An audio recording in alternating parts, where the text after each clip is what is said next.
പെൺകുട്ടികളിൽ especially infertility rice ആവുന്നതിന്റെ ഒരു main reason ആണ്. ഭയങ്കരമായിട്ടൊരു maturity feel ചെയ്യുന്നുണ്ട്. അവർക്കുള്ള ഹെൽത്ത് ഇഷ്യൂസ് ഡിഫറെന്റ് ആയിരിക്കും. ആ ഏജിലുള്ള കാറ്റഗറി ഒളിച്ചോട്ടങ്ങൾ കൂടാ ഇതൊരു കോൺട്രിബ്യൂട്ടിംഗ് ഫാക്ടർ ആയിട്ട് വേണമെങ്കിൽ പറയാം. ഇപ്പോഴത്തെ കുട്ടികളുണ്ടല്ലോ, ഇപ്പോൾ ടീനേജ് പിള്ളേർ അല്ലെങ്കിൽ ഈ പറയുന്നൊരു 10ാം ക്ലാസ് അല്ലെങ്കിൽ +1 +2 പണ്ട് പഠിച്ചിരുന്ന പോലെയല്ല. ഇപ്പോൾ ഭയങ്കരമായിട്ടൊരു മെച്യൂരിറ്റി ഫീൽ ചെയ്യുന്നുണ്ട്. ഐ മീൻ കാണുമ്പോൾ ഒരു ചെറിയ പിള്ളേരെ പോലെ അല്ല. പക്ഷെ എന്നാൽ ബിഹേവിയർ ആണെങ്കിൽ ഭയങ്കര ഒരു വ്യത്യാസപ്പെട്ട. നമ്മൾ തന്നെ കഴിഞ്ഞ ദിവസം വീഡിയോ കണ്ടിരുന്നു, ഒരു പ്രിൻസിപ്പളിനെ വിളിച്ചിട്ട് നീ പുറത്തേക്ക് ഇറങ്ങി വാടാ, നിന്നെ ഞാൻ കാണിച്ചു തരാമെന്ന് പറയുന്ന ടൈപ്പ് പിള്ളേർ വരെ ഇപ്പം അങ്ങനത്തെ ഒരു സ്വഭാവം ഒക്കെ മാറുന്നുണ്ട്. ഈ മാറ്റത്തിന് എന്തെങ്കിലും ഒരു കാരണമുണ്ടോ? ഇതൊരു കോൺട്രിബ്യൂട്ടിംഗ് ഫാക്ടർ ആയിട്ട് വേണമെങ്കിൽ പറയാം. Early puberty. നേരത്തെ ഒരു 14-15 വയസ്സിലൊക്കെ പ്യൂബർട്ടി ആയിക്കൊണ്ടിരുന്ന ഒരു പെൺകുച്ച് ഇന്നത്തെ കാലത്ത് അതൊരു 9 വയസ്സ് 10 വയസ്സ് 11 വയസ്സൊക്കെ ആകുമ്പോഴത്തേനും പ്യൂബർട്ടി ആവുകയാണ്. അപ്പോൾ ഇവർക്ക് ആ ഹോർമോൺസിന്റെ ആ ഒരു അഗ്രസീവ്നെസ്, ആ ഒരു ആങ്കർ ഇതൊന്നും മാനേജ് ചെയ്യാനായിട്ടുള്ള ഫ്രണ്ടൽ കോർട്ടെക്സ് ഇവർക്ക് ഡെവലപ്പ് ആയിട്ടില്ല. പെൺകുട്ടികളിൽ എസ്പെഷ്യലി ഇൻഫെർട്ടിലിറ്റി റൈസ് ആവുന്നതിന്റെ ഒരു മെയിൻ റീസൺ ആണ് മെനാർക്കി. അതായത് പീരിയഡ്സ് സ്റ്റാർട്ട് ആകുമ്പോൾ അവർക്ക് ഏർലി മെനോപോസ് വരും.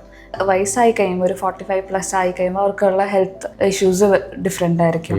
ഫെർട്ടിലിറ്റി ഇഷ്യൂസ് ഇപ്പോൾ ലേറ്റ് ആയിട്ടാണല്ലോ കുട്ടികൾ ഉണ്ടാവാൻ വേണ്ടി പ്ലാൻ ചെയ്യും. ഫാമിലി പ്ലാനിങ് ഇപ്പോൾ വളരെ കോമൺ ആണ്. പക്ഷേ ഏർലി പ്യൂബർട്ടി വരുമ്പോൾ ഈ എഗ്സിൻ്റെ ക്വാളിറ്റി അല്ലെങ്കിൽ എഗ്സിൻ്റെ നമ്പർ വളരെ കുറയും ഒരു 30-35 ഇയേഴ്സ് ആകുമ്പോഴത്തേനും.